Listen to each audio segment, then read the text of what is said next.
Siguiendo con esto de los tópicos prácticos en ginecobstetricia, ahora nos introducimos a la parte de obstetricia.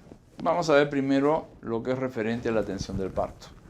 Para esto debemos recordar los llamados movimientos cardinales o mecanismos del parto. ¿Qué son todos estos? El encajamiento, el descenso y flexión, la rotación interna, la extensión, la rotación externa y finalmente la expulsión. ¿Okay?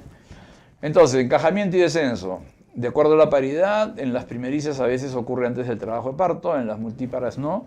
Entonces es el descenso hacia el canal del parto del producto, en el cual comienza a chocar con partes duras.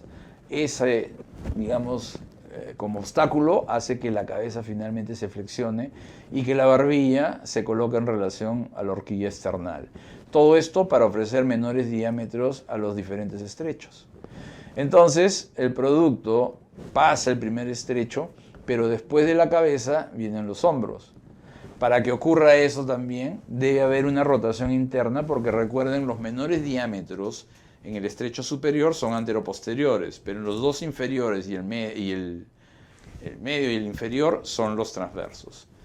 Entonces, por eso hay una rotación interna, y acá viene la extensión, o lo que comúnmente nosotros conocemos como el movimiento de la cornada, y en la cual nosotros debemos de allí estar protegiendo el periné. Cuando corona, hace la extensión y hay que proteger la parte superior, en este caso el periné, si no se va a desgarrar.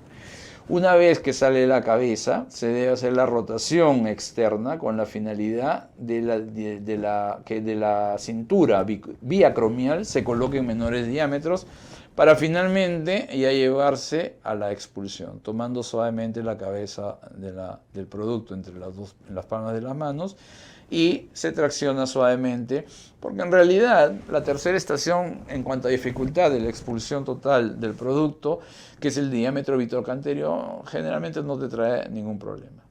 Sale el producto, termina el segundo periodo del parto, que es el expulsivo, y después se iniciará todo lo referente al tercer periodo, que viene a ser pues la expulsión tanto de la placenta como de sus anexos.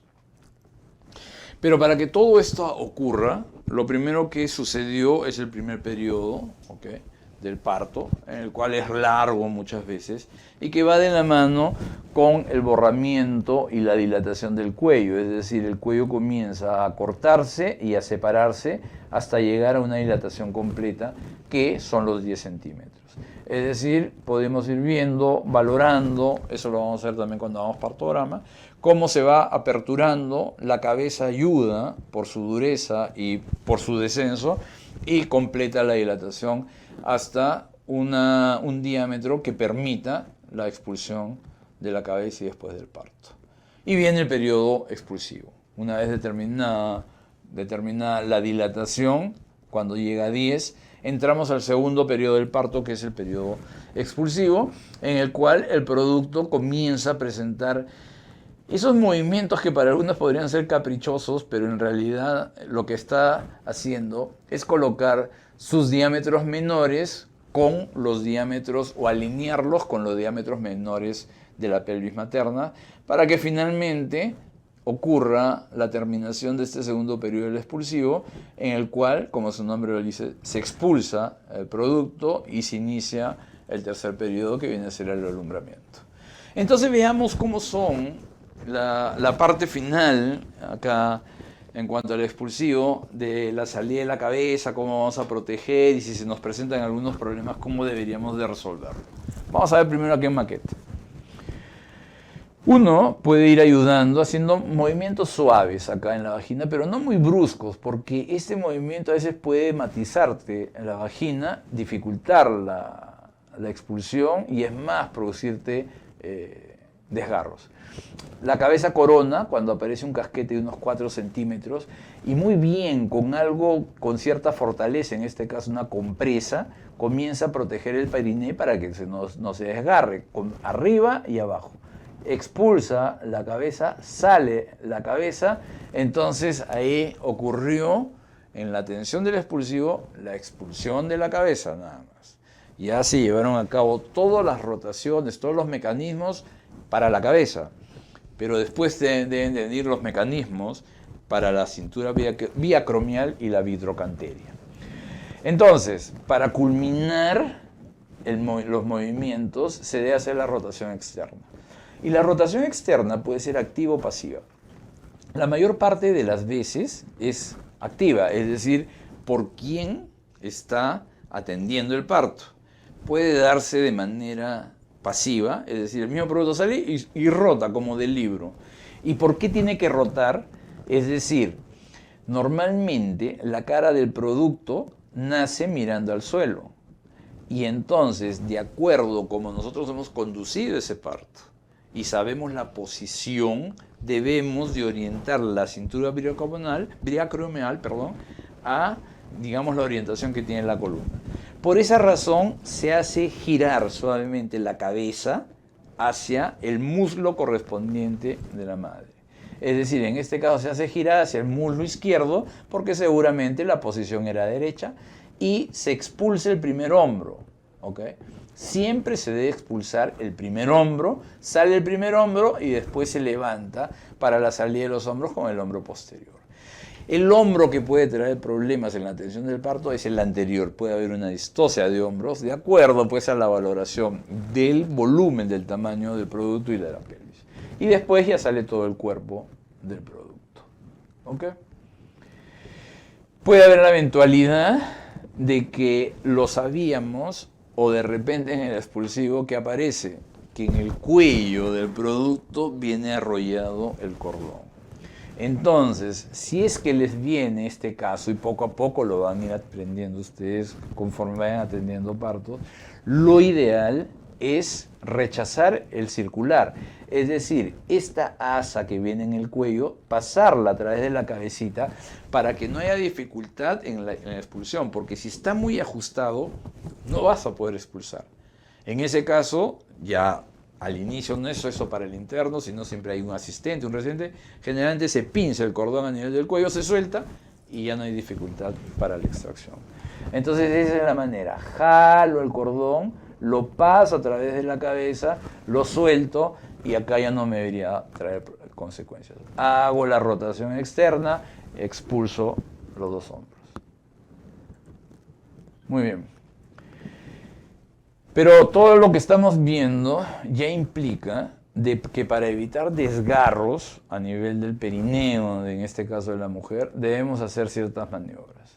Entonces, ahora sí en vivo. Ya coronó, viene la cabeza, están viendo los cuellos, el cabello, y uno debe comenzar. Generalmente yo prefiero con un campo, con el mismo poncho, proteger el periné, proteger la cornada, sale la cabeza, ha rotado espontáneamente, se retira la manito, sale el primer hombro, sale el hombro posterior y eventualmente no debería ocurrir nada. ¿Ok? Maniobra, lo más conocido, maniobra de Ringer. Algunos van a ver ahora, incluso la conocen como la vienesa, otros la finlandesa. Creo que los diferentes países quieren tomar de ejemplo esta maniobra, pero en realidad es la de Ringer. ¿Ok? Que es una maniobra para proteger el periné, en especial la parte posterior. Pero hay que proteger también la anterior porque la extensión, la llamada cornada, como es dura la cabeza, te puede desgarrar, incluso puede llegar hasta uretra ese desgarro. Entonces hay que proteger adecuadamente. Ya veamos también en vivo. Una primigesta, incluso a término, no hacen episiotomía. Técnica vienesa, le dicen ellos. Entonces fíjense, va coronando, comienza a salir. Y no hay que dejar salir tan rápido. ¿Por qué? Porque la piel, la mucosa, tiene fibras elásticas. Entonces, poco a poco, si los latidos están bien, si todo transcurre entre límites normales, hacer pues esa protección. Miren con esta mano cómo como empuja la cabeza hacia abajo. Justamente para que no sea brusco la extensión o el movimiento de la cornada, la mujer sigue pujando, uno sigue protegiendo. Como les digo, yo insisto, yo prefiero proteger con un campo porque acá está con secreciones todo y con el guante se te resbala. Entonces comienzas a proteger, se comienza a distender, detiene, ustedes están viendo ahí como que detiene un poco la salida, finalmente distiende, siguen los pujos, ya no lo puede parar, la mujer puja, puja, y finalmente se obtiene de una manera adecuada. Evitas la episiotomía sí puedes evitar, a veces no evitas los desgarros, y si el desgarro es mínimo, mejor. Se expulsa, sale el resto del líquido, se saca el primer hombro, como ya vieron, sale el primer hombro, el hombro posterior no te trae ningún tipo de problemas, y lógicamente ahí están ya los neonatólogos, todo, que procederán a la atención inmediata del recién nacido. Con eso se termina la atención del expulsivo, pero el parto no ha terminado porque falta el último periodo. Y el último periodo es el de alumbramiento.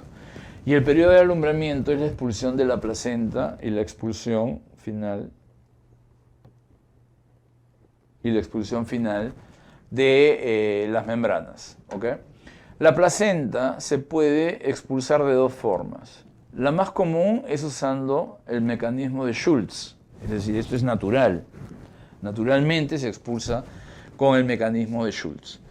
El mecanismo de Schultz implica que lo primero que se ve cuando la placenta transcurre a través de la vagina y llega al exterior, lo primero que se ve es la cara fetal de la placenta, ¿okay? En el cual uno ve pues la torta placentaria con todos sus vasos y la ve recubierta por una membrana blanco nacarado que a veces deja transparentar los vasos.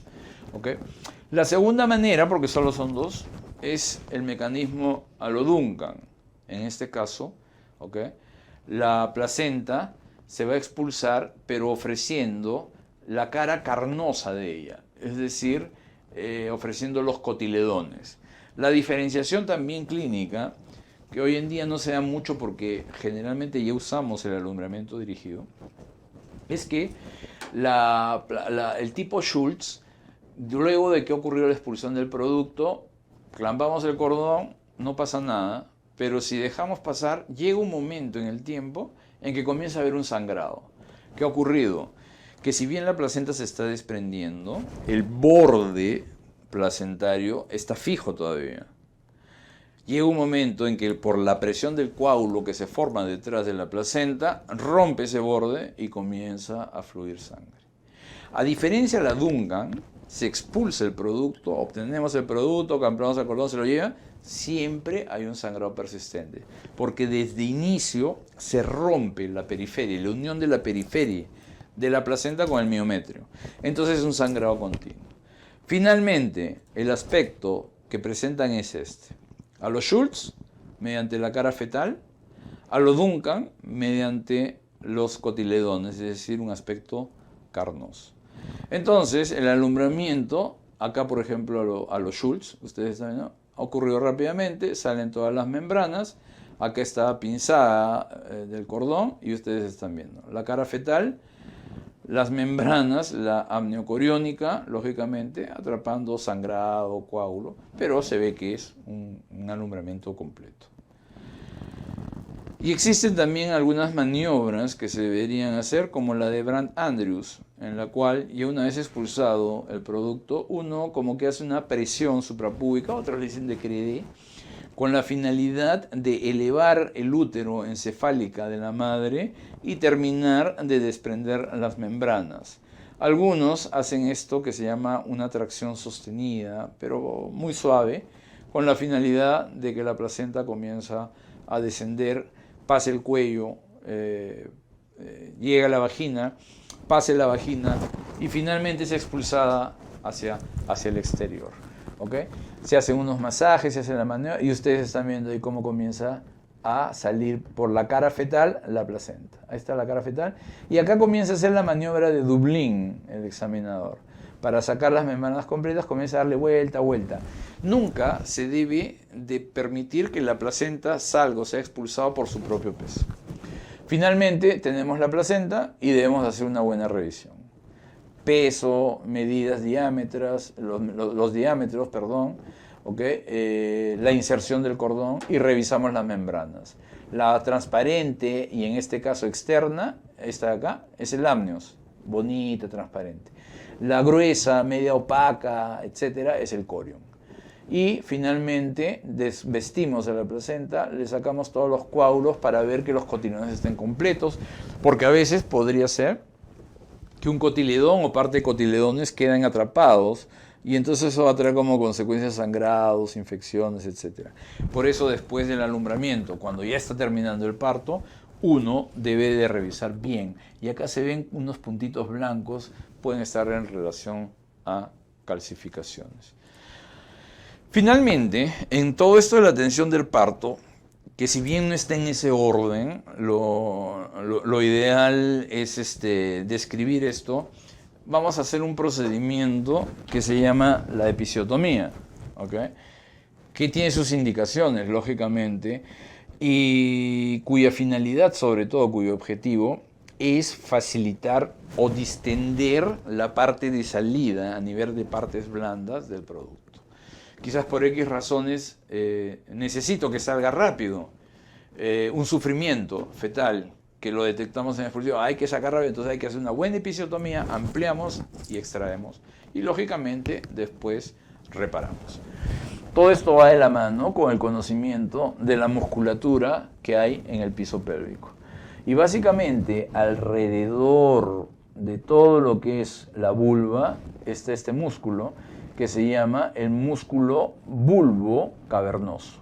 Este de acá, bulbo cavernoso. Todo esto que rodea. Además del músculo bulbo cavernoso, está el transverso superficial, ¿okay? Porque hay un transverso profundo. Y la mayoría que somos diestros vamos a hacer las llamadas episiotomía mediano-lateral, en el cual en la comisura posterior, o si quieren llamarlo por el sistema de reloj, la 6, entonces uno a las 6 se angula unos 45 grados y da un corte para ampliar la parte de salida. Esa es la manera como se debe realizar una episiotomía cuando lo necesitemos. Para esto, lógicamente, los materiales a necesitar: guantes estériles, ¿okay? Gasas para evitar sangrados, o para el momento de la sutura también secar lo que siga sangrando y pueda obstruir la visión. Una jeringa, en general la de 10 centímetros cúbicos, y anestesia local. Generalmente utilizamos lidocaína al 2%, pero sin epinefrina. Recuerden que acá hay mucha vascularidad todavía. La mujer ha sido preparada en el embarazo para esto. Entonces, la epinefrina no vaya a hacer que la introduzcas en un vaso inadvertidamente y pueda traer efectos colaterales. Por eso, generalmente, lidocaína al 2% y sin epinefrina. Y como es un procedimiento quirúrgico, necesitamos un buen equipo de disección. Tijeras, una buena disección, sin uñas generalmente, y un buen portaaguja. Quizás un par de Kellys para dejar reparos, etcétera, etcétera. Y esto lo suturamos la mayoría de veces con caducrómico número 2 ceros. No usamos el simple porque tiene un periodo de vida muy corto. Usar el Vicryl tiene un periodo de vida más largo, etc. Entonces lo ideal, lo común, es que utilicemos el caducrómico número 2 ceros. Entonces, lo primero, anestesiar piel. Anestesiar piel, anestesiar mucosa, e incluso anestesiar un poco de músculo, ¿okay? A las 6, como ustedes están viendo, a las 6. Lógico, la episiotomía, como estamos diciendo, es para ampliar, lo hacemos y generalmente deberíamos hacer el corte acá, cuando el producto corone. ¿Por qué? Porque de esa manera te adelgaza el perine. Es más fácil hacerlo. Ojo, muchas veces las animaciones, incluso los videos, tienen ciertas fallas, pero hay que aprovechar de ellas. Esta episiotomía que va dirigida hacia el orificio anal es la media o la mediana. Esa nunca hagan. Ustedes en el internado, salvo de que alguien te ordene hacerla, alguien superior y de jerarquía, hazlo. Pero la mediana no. ¿Por qué? Porque yo le estoy abriendo camino en dirección al ano. ¿Qué sucede? Si yo sé hacer la episiotomía, yo sé hacer el corte, pero no sé proteger bien el periné, esto fácilmente se corre. Y la paciente puede incluso llegar hasta un desgarro de cuarto grado que te abarca hasta la mucosa rectal. Y lógicamente el recto no es del ginecólogo. Algunos se aventuran y reparan. Otros no. Otros preferimos llamar a un especialista, el cirujano general. Y los cirujanos generales, así como nosotros tenemos diferentes técnicas o posibilidades de tratamiento, muchos de ellos ante esto prefieren hacer una colostomía, ¿ok? Desfuncionalizan esa parte, 3 meses después cierran. Entonces es una catástrofe, porque la mujer vino por un parto y termina con el parto, con el bebé, pero termina con una colostomía. Entonces, esta por favor nunca la haga. Esto que la animación dice medio lateral en realidad no es lateral. La medio lateral es la que yo les he dicho. A las 6 y me angulo 45 grados. Eso es medio lateral. Esta es la lateral. Recuerden que en la lateral, en esta zona de acá, y cuando hemos visto examen ginecológico, yo les he mostrado otra animación, acá están las glándulas de Bartolino. Si tú lo haces acá, vas a poder cortar inadvertidamente quizás el conducto de secreción, o te puedes ir hasta la misma glándula y cortarla. Tienes que reparar. Por eso, la ideal, si se va a hacer, es hacer la medio lateral. ¿Ok? No esta, no la mediana, no, nunca. Le estás abriendo camino hacia el otro. Esta tampoco, porque vas a cortar el conducto de secreción de la glándula de Bartolino. Entonces, a las 6, angulas y unos 4 centímetros. Porque si vas a hacer 1 centímetro, 2 centímetros, eso no ayuda mucho.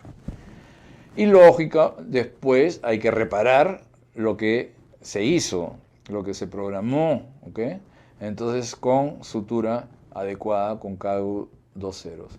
Que acá vamos a verlo más detalladamente. ¿Ok?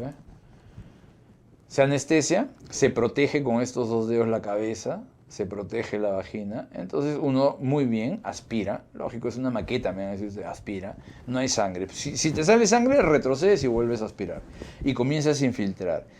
Algunos le dicen infiltrar en abanico.